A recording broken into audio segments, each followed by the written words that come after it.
Hi friends, welcome to Mokshita diaries. చాలా టేస్టీగా సింపుల్గా చేసుకునే రెసిపీ పచ్చి రొయ్యలు బీరకాయ కర్రీ.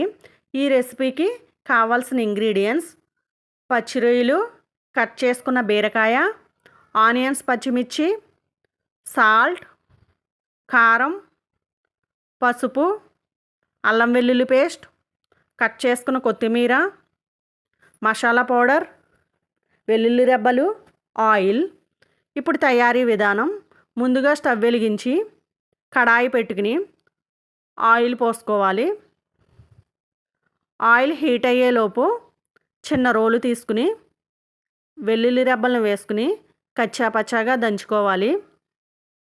ఇలా వెల్లుల్లి రెబ్బల్ని ముందుగానే కచ్చాపచ్చాగా దంచుకుని ఆయిల్లో ఫ్రై చేసుకోవడం వల్ల కర్రీ మంచి టేస్ట్ వస్తుందండి. ఇప్పుడు వీటిని ఆయిల్లో వేసుకుందాం. ఒక్కసారి ఇలా ట్రై చేయండి. ఇవి ఫ్రై అయిన తర్వాత కట్ చేసుకున్న పచ్చిమిర్చి, ఆనియన్స్ వేసుకుని గోల్డెన్ బ్రౌన్ కలర్ వచ్చే వరకు ఫ్రై చేసుకోవాలి. ఏ కర్రీ అయినా మంచి టేస్ట్ రావాలంటే ఆనియన్స్ మంచిగా ఫ్రై అవ్వాలండి, లేదంటే పచ్చిగా తగులుతాయి. ఇప్పుడు కొంచెం సాల్ట్ వేసుకుందాం. తెలుసు కదండి, సాల్ట్ వేసుకుంటే ఆనియన్స్ ఫాస్ట్గా ఫ్రై అవుతాయి. ఇలా మొత్తం ఒకసారి కలుపుకొని మూత పెట్టుకుని కొంచెం సేపు మగ్గించుకుందాం. ఈ కర్రీ చాలా టేస్టీగా ఉంటుందండి. ఇప్పుడు ఒకసారి చూద్దాం. ఇప్పుడు ఒకసారి మొత్తం కలుపుకోవాలి. ఇది ఎవరైనా ఈజీగా చేసుకోవచ్చండి. ఒకసారి మూత పెట్టుకుని మగ్గించుకుందాం. ఈ రొయ్యల్ని ముందుగానే పసుపు, ఉప్పు, కారం వేసుకుని ఉడికించుకున్నాను. ఇప్పుడు ఆనియన్స్ ఫ్రై అయినాయి లేదో చూద్దాం. చూడండి ఎంత మంచిగా ఫ్రై అయ్యాయో. ఇప్పుడు రొయ్యల్ని వేసుకుని వీటిని కూడా బాగా ఫ్రై చేసుకోవాలి. ఇలా మొత్తం ఒకసారి కలుపుకోవాలి. అంత టైం ఏం పట్టదండి, ఎందుకంటే రొయ్యల్ని ముందుగానే ఉడికించుకున్నాం కాబట్టి ఫాస్ట్గానే అయిపోతుంది.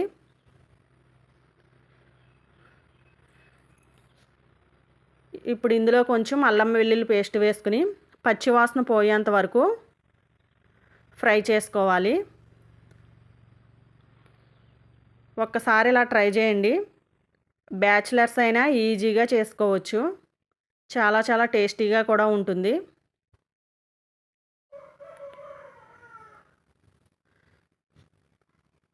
ఇప్పుడు కొంతసేపు మూత పెట్టుకుని ఉడికించుకుందాం. ఇప్పుడు ఒకసారి చూద్దాం. చూడండి ఆయిల్ పైకి వచ్చి ఎంత బాగా ఉడికిందో. ఇప్పుడు కట్ చేసుకున్న బీరకాయ ముక్కలను వేసుకుని మొత్తం కలుపుకోవాలి. ఈ బీరకాయ ముక్కలు ఫాస్ట్గానే మగ్గిపోతాయి.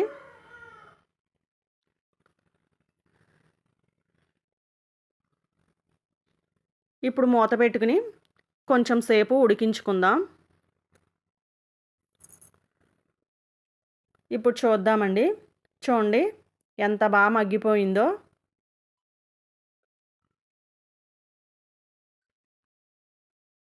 ఫాస్ట్గానే అయిపోతుందండి, టైం కూడా ఎక్కువ పట్టదు.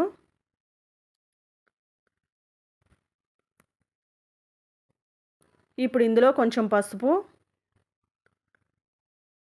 తగినంత కారం,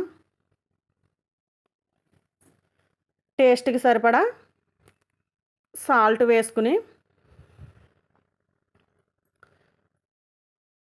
మొత్తం ఒకసారి కలిసేలాగా కలుపుకోవాలి.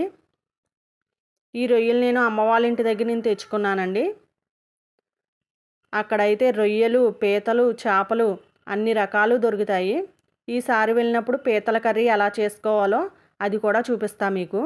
ఇప్పుడు మూత పెట్టుకుని కొంతసేపు ఉడికించుకోవాలి. ఇప్పుడు చూద్దాం. చూడండి ఆయిల్ పైకి వచ్చి ఎంత బాగా ఉడికిందో. ఇప్పుడు కొన్ని వాటర్ పోసుకోవాలి. ఎక్కువ అవసరం లేదండి, ఆల్రెడీ బీరకాయలో వాటర్ ఉంటాయి. రొయ్యలను కూడా మనం ముందుగానే ఉడికించుకున్నాం కదా, వాటర్ ఏమి ఎక్కువ పట్టవు. ఇలా ట్రై చేయండి ఒకసారి. ఇప్పుడు మూత పెట్టుకుని ఉడికించుకోవాలి. చూద్దాం ఇప్పుడు. చూడండి కర్రీ దగ్గర పడింది. ఒకసారి కలుపుకుందాము.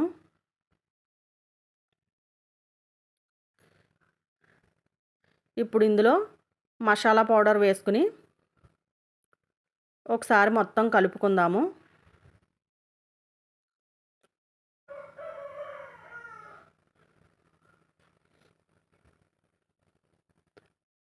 మా ఛానల్ సపోర్ట్ చేయండి. సబ్స్క్రైబ్ చేసుకోండి. చూస్తున్నారు కానీ లైక్ చేస్తలేదండి. మీరు ఒక్క లైక్ ఇవ్వడం వల్ల ఎక్కువ మందికి రీచ్ అవుద్ది. ఇప్పుడు కొంచెం కొత్తిమీర వేసుకుని మళ్ళీ ఒకసారి కలుపుకుందాం. మా ఛానల్ ఎక్కువ మందికి రీచ్ అవ్వాలంటే లైక్ చేయండి. సబ్స్క్రైబ్ కూడా చేసుకోండి. ఇప్పుడు మూత పెట్టుకుని కొంచెం సేపు ఉడికించుకుందాం. చూడండి ఎంత మంచిగా ఉడికిందో. ఇంకా కర్రీ రెడీ అయిపోయినట్టేనండి. మీరు కూడా ఒక్కసారి ఇలా ట్రై చేయండి. మా వీడియో కనుక మీకు నచ్చినట్లయితే లైక్ చేయండి, షేర్ చేయండి, సబ్స్క్రైబ్ చేసుకోండి. Thank you.